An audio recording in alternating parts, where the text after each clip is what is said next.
Everyone, I am Sonam. Welcome back to my YouTube channel Apna Vidyalaya. आज के इस वीडियो में हम आप सभी को बताएंगे क्लास 12 इंग्लिश का एक मोस्ट इम्पॉर्टेंट टॉपिक, वह है हिंदी टू इंग्लिश ट्रांसलेशन। ये आपके बोर्ड एग्जाम में टोटल 5 नंबर का आता है। तो आप सभी को अगर हिंदी टू इंग्लिश ट्रांसलेशन नहीं आता तो आज के इस वीडियो में हम आपको ऐसे ट्रिक और टिप्स के माध्यम से बताएंगे कि आप लोग किसी भी प्रकार के हिंदी टू इंग्लिश ट्रांसलेशन को मात्र चुटकियों में करना सीख जाएंगे। तो यहाँ पे हम आपको कुछ very most important Hindi to English translation बताएंगे जो कि आपके बोर्ड एग्जाम में वही आएगा। तो यहाँ पे देखिए हम आपको कुछ ट्रिक और टिप्स भी बताएंगे, जैसे आपको ट्रांसलेट करते समय ठीक है कोई भी वर्ड ऐसा आ जाता है जिसकी मीनिंग आपको नहीं पता होती, तो आप लोग उसकी मीनिंग के प्लेस पे अपने बोर्ड एग्जाम में क्या लिखेंगे कि टीचर देखते ही खुश हो जाएगा।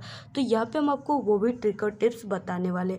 तो यहाँ पे देखिए जो हमारा important Hindi to English translate है, जैसे यहाँ पे ठीक है तो दिया हुआ आशा के बिना मानव जीवन असंभव है। ठीक है, यानी कि आशा के बिना क्या है, मानव जीवन असंभव। ये आप सभी स्टूडेंट पर भी ये नियम लागू होता है। जैसे कुछ स्टूडेंट होते हैं जो कि अपने बिना आशा के इसी तरह जीवन क्या करते हैं, चालू कर देते। तो आप सभी स्टूडेंट के अंदर यानी कि एक टारगेट, एक गोल होना चाहिए, तभी आप लोग जीवन जो आप सभी का वो संभव हो जाएगा, अदरवाइज असंभव हो जाएगा। ठीक है, तो यहाँ पे पहला लाइन तो ये हुआ। फिर उसके बाद नेक्स्ट लाइन की, यदि आशा न होती तो मनुष्य का जीवन बड़ा बोझिल और दुखमय हो जाता। ठीक है, और यहाँ पे विद्यार्थी साल भर कड़ी परिश्रम करते हैं केवल इसी आशा पर कि वे सफलता का मुख देखेंगे। एक किसान घोर उसरता और शीत का तनिक भी ध्यान नहीं करता। इसी प्रकार व्यापारी लोग व्यापार में धन लगाते हैं केवल इसी आशा का आश्रय लेकर ताकि उनका व्यापार उनके लिए लाभकारी सिद्ध हो। ठीक है, और फिर उसके बाद तभी तो बुद्धिमान तथा महापुरुष ने आशा को मानव रूपी जहाज का संबल कहा है। तो ये रहा, इतना बड़ा आपको करना होगा अपने बोर्ड एग्जाम में ट्रांसलेट। ठीक है, ये हिंदी दिया है, इसका आपको इंग्लिश में अनुवाद करना है। तो इतना ही बड़ा आता है क्योंकि आप लोग क्लास 12 में पढ़ते हो, इसलिए आप सभी को इतना ही बड़ा करना होगा। तो यहाँ पे देखिए इसको करने के लिए आपको सबसे पहले ग्रामर का रूल याद होना चाहिए। ठीक है, क्योंकि इसमें आपको पहचानने होंगे कि ये कौन से टेंस है, तभी आप लोग इसको बना पाएंगे। और जब भी टीचर आपका हिंदी टू इंग्लिश ट्रांसलेट को देखेगा तो वो सिर्फ ग्रामर का रूल देखेगा। ठीक है, यानी आप लोग ग्रामर का यूज़ कैसे किए, सही ढंग से किए हैं, ग्रामर का यूज़ किए हैं या नहीं किए हैं। तो यही सिर्फ टीचर देखकर, अगर ये आपका ग्रामर का रूल इसमें सही रहेगा तो आपको टीचर 5 नंबर पूरा देकर जाएगा। ठीक है, तो आपको इसमें सबसे पहले ये पहचानना होगा कि ये कौन सा टेंस है, तभी आप लोग इसमें ग्रामर का यूज़ करेंगे। तो पहला जो दिया हुआ है वो है कि आशा के बिना मानव जीवन असंभव है। अब देखिए इसका किस तरीके से बनाएंगे। तो यहाँ पे देखिए हो जाएगा आशा के बिना, यानी कि आशा मीन्स होते होप। ठीक है, बिना यानी विदाउट, तो यहाँ पे हो जाएगा विदाउट होप।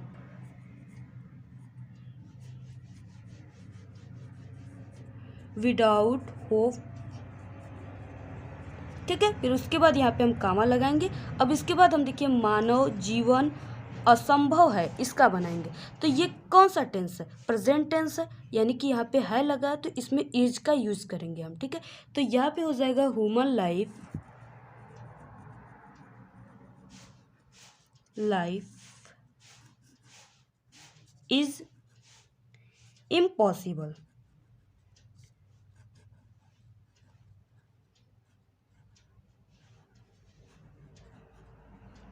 ठीक है, तो यहाँ पे देखिए हो जाएगा human life is impossible. Impossible means क्या होते हैं, असंभव होते हैं। ठीक है, तो ये हो गया without hope comma human life is impossible. फिर उसके बाद देखिए नेक्स्ट पॉइंट है। अब देखिए यहाँ पे यदि आशा न होती तो मनुष्य का जीवन बड़ा बोझिल और दुखमय हो जाता। अब यहाँ पे देखिए यदि आशा न होती, यहाँ तक तो जो टेंस है वो पास्ट टेंस है। फिर उसके बाद तो मनुष्य का जीवन बड़ा बोझिल और दुखमय हो जाता। तो यहाँ पे देखिए क्या है कि जो बात है वो पास्ट में है। ठीक है, यानी कि जो टेंस है वो पास्ट में है, लेकिन यहाँ पे दुखमय हो जाता यानी फ्यूचर की बात हो रही है। ठीक है, इसलिए इसमें यानी कि पास्ट के साथ साथ फ्यूचर का भी यूज होगा। किस तरीके से, अब यहाँ पे आप लोग देखिए। तो यहाँ पे सबसे पहले यदि की जो होगी वो होता है इफ। ठीक है, यदि मीन्स इफ। तो यहाँ पे हो जाएगा इफ आशा न होती, यानी होप वाज नॉट। तो यहाँ पे इफ होप वाज नॉट दियर, ठीक है, यदि आशा न होती, यहाँ पे तो के लिए अब यहाँ पे देखिए हम कावा लगाएंगे और कहीं कहीं देन का यूज होता है, तो यहाँ पे हम क्या किए, कावा को लगा दिए। तो यहाँ पे तो मनुष्य का जीवन बड़ा बोझिल और दुखमय हो जाता, तो यहाँ पे हो जाएगा लाइफ ऑफ ह्यूमन। अब देखिए यहाँ पे वुड का यूज होगा, ठीक है। यहाँ पे हमने देखिए वुड का यूज क्यों किया, क्योंकि हमने आपको बताया कि ये टेंस तो किस में है, पास्ट में है, लेकिन जो बात कही है यानी कि दुखमय हो जाता, फ्यूचर की बात कही है, इसलिए यहाँ पे बिल के साथ क्या लगेगा, यानी कि बिल को हमने पास्ट में चेंज किया तो बिल का पास्ट वुड होता है। तो यहाँ पे वुड, फिर उसके बाद देखिए यहाँ पे दुखमय हो जाता है, यानी हो जाना का मतलब होता है बीकम। तो यहाँ पे देखिए वीकम, फिर उसके बाद बोझिल, ठीक है। बोझिल का मतलब हो गया यहाँ पे बर्डेनसम, क्या हो गया, बर्डेनसम हो गया। तो यहाँ पे हो जाएगा बर्डेनसम। अब देखिए जैसे आपको बोझिल का जो मीनिंग है वो नहीं याद है, ठीक है, कि बोझिल की इंग्लिश क्या होती है बोर्ड एग्जाम में, तो आप लोग क्या कीजिए, जैसे ये बोझिल लिखा हुआ है ना, आप लोग इसी का इंग्लिश बर्डेनसन की जगह पे लिख दीजिए, ठीक है। टीचर आपको कभी भी नंबर नहीं काटेगा और बल्कि खुश होकर आपको अच्छा नंबर देगा, क्योंकि वहाँ पे वो आपके टैलेंटता को देखेगा कि स्टूडेंट को अगर इसकी मीनिंग नहीं याद है तो वो वही लिख दिया है और वो भी इंग्लिश में लिखा है, उसको छोड़ा नहीं है, तो इसलिए आपको टीचर खुश होकर 5 नंबर पूरा का पूरा देगा। अब देखिए इसके बाद देखिए इसी में है और दुखमय हो जाता है, तो यहाँ पे देखिए दुखमय मीन्स हो गया कि सॉरो, ठीक है, यानी कि एंड और एंड फील्ड विथ सॉरो। अब हम यहाँ पे देखिए फील्ड विथ सॉरो जो है ये आपके ग्रामर का एक है, ठीक है, ग्रामर का एक क्या रूल है, जैसे यहाँ पे फील्ड विथ सॉरो यानी दुख से भरा हुआ, ठीक है, दुख से भरा हुआ मीन्स दुखमय, तो यही हो गया। तो ये हो गया क्या, if hope was not there life of human would become very burdensome and filled with sorrow. Okay, फिर उसके बाद देखिए नेक्स्ट, अब इसी में देखेंगे कि विद्यार्थी साल भर कड़ी परिश्रम करते हैं, तो यहाँ पे हो जाएगा स्टूडेंट्स, क्योंकि यहाँ पे विद्यार्थियों के लिए कहा गया है, ठीक है, तो यहाँ पे स्टूडेंट्स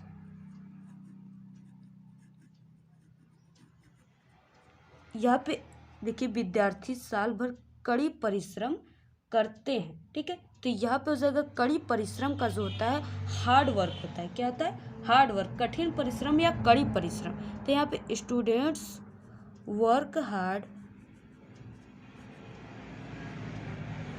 ठीक है, यहाँ पे विद्यार्थी साल भर कड़ी परिश्रम करते हैं, students work hard for the full year, यानी कि पूरे साल, ठीक है, फुल ईयर, इस तरीके से। अब इसके बाद देखिए नेक्स्ट देखेंगे, इसी में नेक्स्ट है केवल इसी आशा पर कि वे सफलता का मुख देखेंगे, तो ये क्या हो गया, फ्यूचर टेंस हो गया, देखेंगे। तो यहाँ पे ठीक है, यहाँ पे केवल इसी आशा पर यानी कि only with the hope, only with the hope, केवल इसी आशा पर, ओनली विथ द होप की, ठीक है, की मीन्स दैट, कि वे सफलता का मुख देखेंगे। तो यहाँ पे दैट, वे मीन्स होते हैं दे, ठीक है, स्पेलिंग क्या होती है, दे विथ टेस्ट सक्सेस, यानी वो सफलता का मुंह देखेंगे, ठीक है, इस तरीके से। अब इसके बाद देखिए नेक्स्ट क्या है, एक किसान घोर उसड़ता और शीत का तनिक भी ध्यान नहीं करता है। अब यहाँ पे देखिए नहीं करता है, ये हो गया प्रेजेंट इंडेफिनिट टेंस, ठीक है। अब यहाँ पे प्रेजेंट इंडेफिनिट टेंस के साथ अगर नहीं दिया हो यानी कि नॉट का यूज हो तो वो डज नॉट और डू नॉट का यूज होता है, ठीक है। एक वचन कर्ता के साथ डज नॉट और बहुवचन कर्ता के साथ डू नॉट का यूज होता है। तो यहाँ पे ए फार्मर दिया हो तो इसके साथ डज का यूज होगा, तो यहाँ पे हो जाएगा ए फार्मर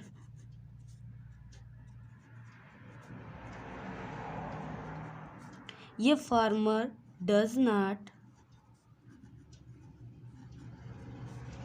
ठीक है। ए फार्मर डज नॉट, अब यहाँ पे किसान घोर उसड़ता और शीत का तनिक भी ध्यान नहीं देता, यानी तनिक भी ध्यान न देना का हो जाएगा एट ऑल बदर, यानी तनिक भी ध्यान न देना। वदर अबाउट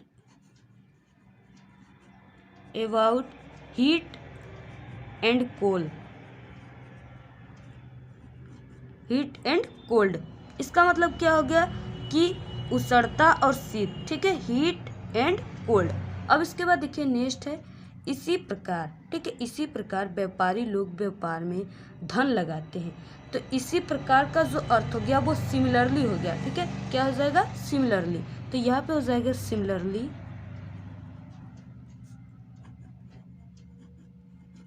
फिर उसके बाद कहा, अब यहाँ पे देखिए जो व्यापारी होते हैं, व्यापारी को क्या करते हैं, ट्रेडर्स कहते हैं। तो यहाँ पे हो गया ट्रेडर्स। इन्वेस्ट यानी कि धन को खर्च करना या धन को लगाना, invest money in trending with,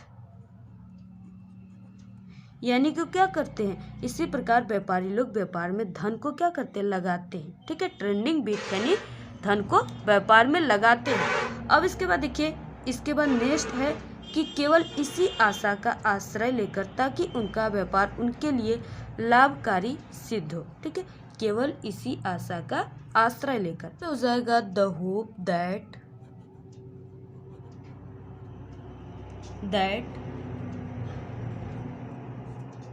trending will, ठीक है, will be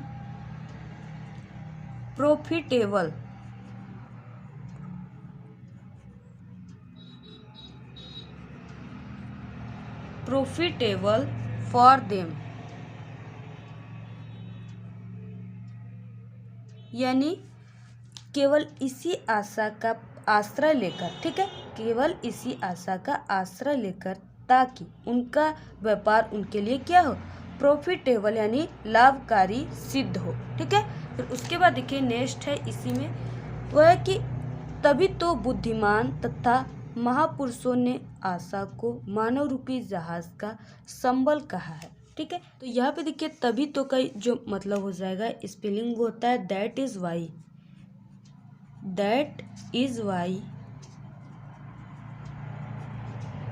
the intelligent means बुद्धिमान लोग, ठीक है।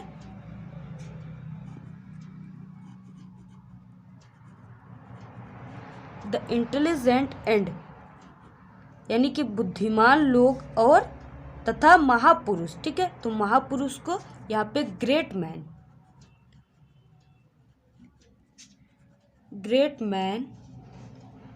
हैव कॉल्ड, ठीक है, यानी कहा जाता है, कॉल्ड होप द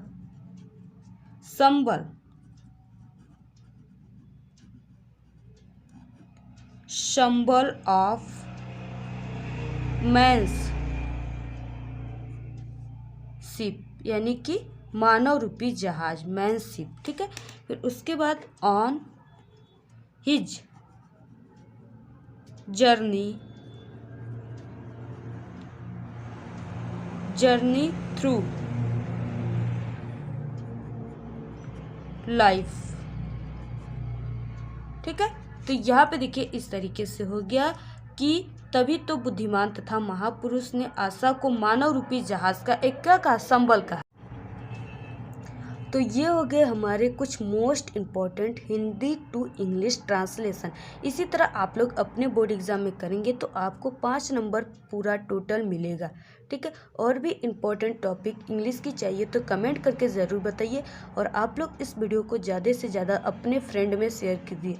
जितने ही व्यूज़ आएंगे उतने अच्छे अच्छे आपको इंग्लिश के ट्रिक और टिप्स की वीडियो मिलते रहेंगे।